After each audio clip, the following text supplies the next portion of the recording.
Hello Sudoku friends, welcome to an expert puzzle from my by now very thin stack of photocopies.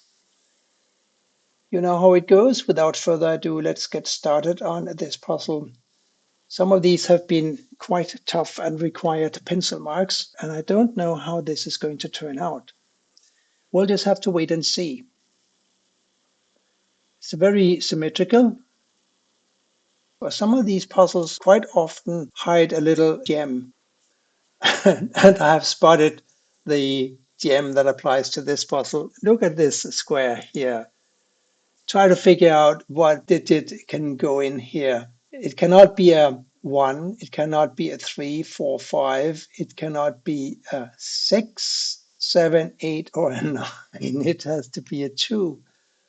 That was neat. It's not something that you would come across immediately as you start looking for digits in a puzzle like this, is it? But I'm getting very tuned to intersections between rows and columns that have a lot of givens, especially a lot of givens that are different.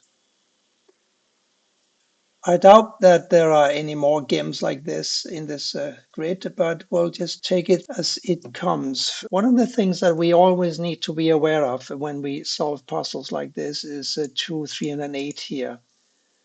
They need to go in these 3 squares. For obvious reasons, they can't go here, here, or here. And these squares are occupied, so they need to go here. We do have a 3 and an 8 in the row, so this must be a 2.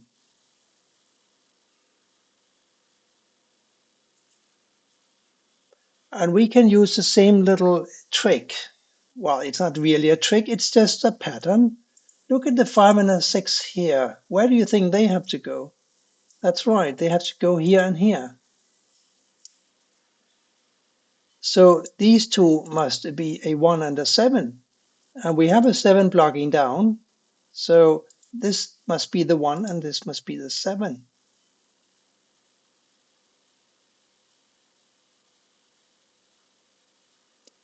We also know what these squares must be, don't we? Because if these are 3 and 8, then these must be 4, 6, and 7. And if they are 4, 6, and 7, then these must be a 1, 5, and a 9. Well, keep that in mind. These 4 squares must be a 1, 6, 7, 8, mustn't they? And we have a 6 and an 8 blocking these 2 squares. So this square and this square must be a 6 and an 8, making these a 1 and a 7. We have a 1 blocking down, so this is where the 7 goes, and this is where the 1 goes.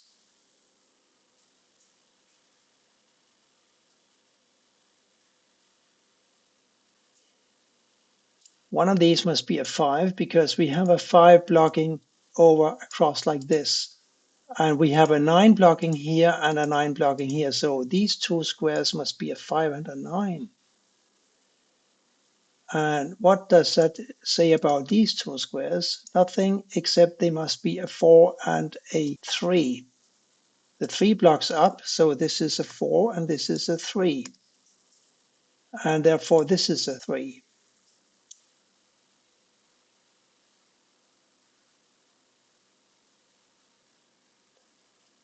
I see something here. I see something nice.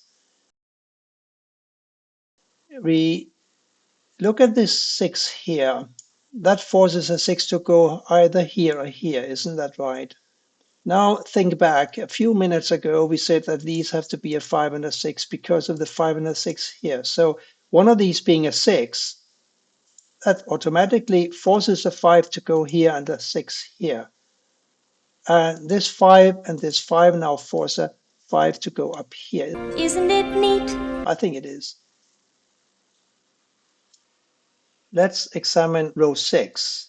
We need 1, 2, 7, 8. There's a 1, 2, 8 staring intensely at this square, which therefore must be a 7. These 2 squares now must be a 1 and a 9. We have a 1 in the row, so the 9 must go here and the 1 here. The 9 blocks over. This 9 blocks down. Therefore, this is a 9.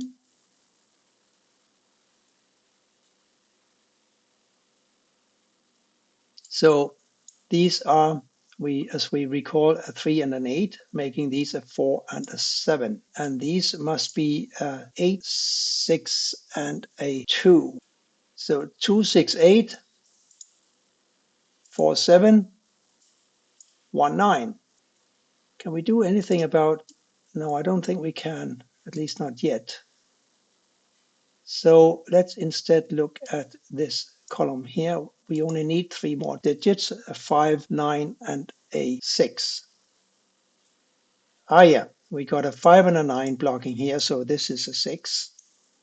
Therefore, one of these is a 6, and I think I remember something else about these two, didn't I? Perhaps not. But this now is a 5 and a 9, and this is a 5 and a 9, and therefore this is not going to be a 5 and a 9 candidate.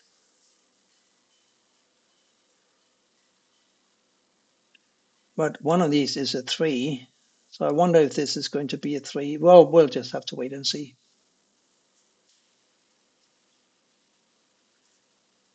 Can we do anything across here? We know that this is a 6 or a 7, because a 4 will have to go up here somewhere. So apart from the 6 and the 7, we still need to find a 2 and a 9. The 9 blocks up here, and the 9 blocks up here, and this 9 blocks up here, so there's no question in my mind that this is a 9. And now one of these must be a 2, and a 2 must go up here somewhere. 1, 2, 4, 8 for these squares. There's a 1, 8 here, so this is a 2, 4. But we know that a 4 must go up here somewhere. So a 5 and a 9 here, I'm thinking about what these squares can be here. And they have to be, one of them has to be a 4. I think we can agree on that. And this 4 blocks here, and this 4 blocks here. So this is a 4. And still the 5, 9 here. Now we need to find a 2 and a 6 for these two squares. But the 4 might have helped a little, because for this column now, we just need to find a 1, 2, and an 8. No, it didn't help that much, did it? So let me instead focus on the bottom row. We know this is a 3 or an 8. What else do we need for this row? Apart from the 3 and an 8, we need a 2, 4, 7. We know that 4 and 7 block here, so this is a 2, 3, or an 8. 3 and 8, of course, are blocked from these two squares, so 3, 8 here, here, and here. But I think I see it now. This is one of the things that we often miss, at least I often miss. We know that one of these squares must be a 2, right? Because the 2 blocks over here. Now look at this square. This column needs a 1, 2, and an 8. There's an 8 already blocking, and there's a ghost 2 blocking here. And that makes this a 1. Therefore, this is a 1, and this is a 9. And that makes this a 9. And now we know that this must be the 9 and this a 5. The 5 blocks down here and 5 blocks over. This is a 5. The last digit here is a 7. These now must be a 4 and a 2. And therefore, this must be a 3.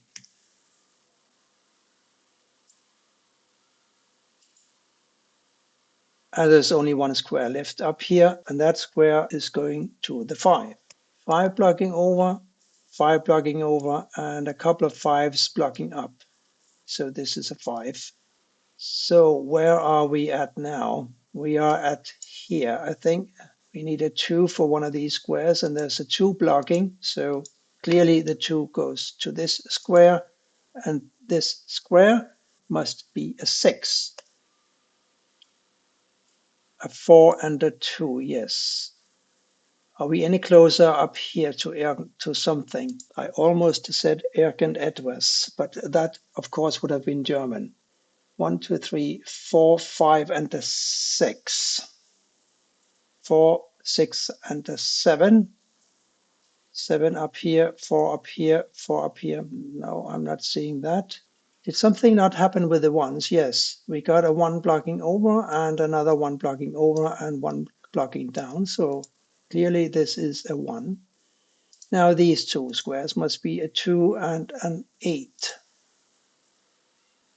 I feel that I should be doing something with, yes, with the 3s. There's a 3 coming over and a 3 coming over and a 3 coming up.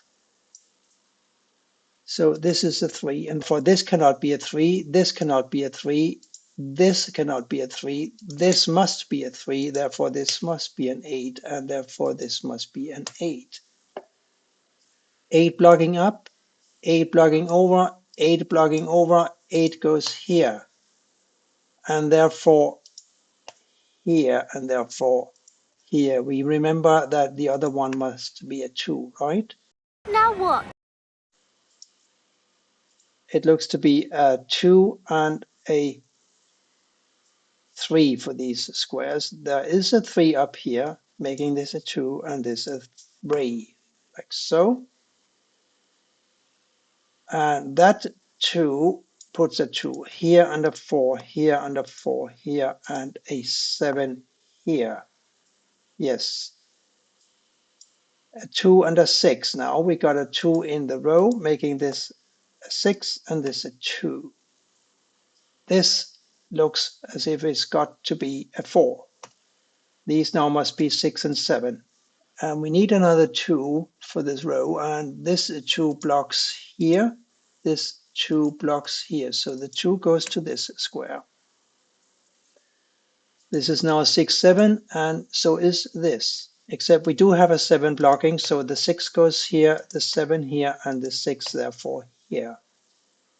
This must be a 6. These two squares must be a 4 and a 7. We got a 7 blocking up, so the 4 goes here and the 7 here. I think this was a very nice puzzle. It almost looked a hand set, but I'm sure it wasn't. But I enjoyed it, and I do hope that you did too. It had some very fine points that I really appreciate. I thank you for watching, and goodbye for now.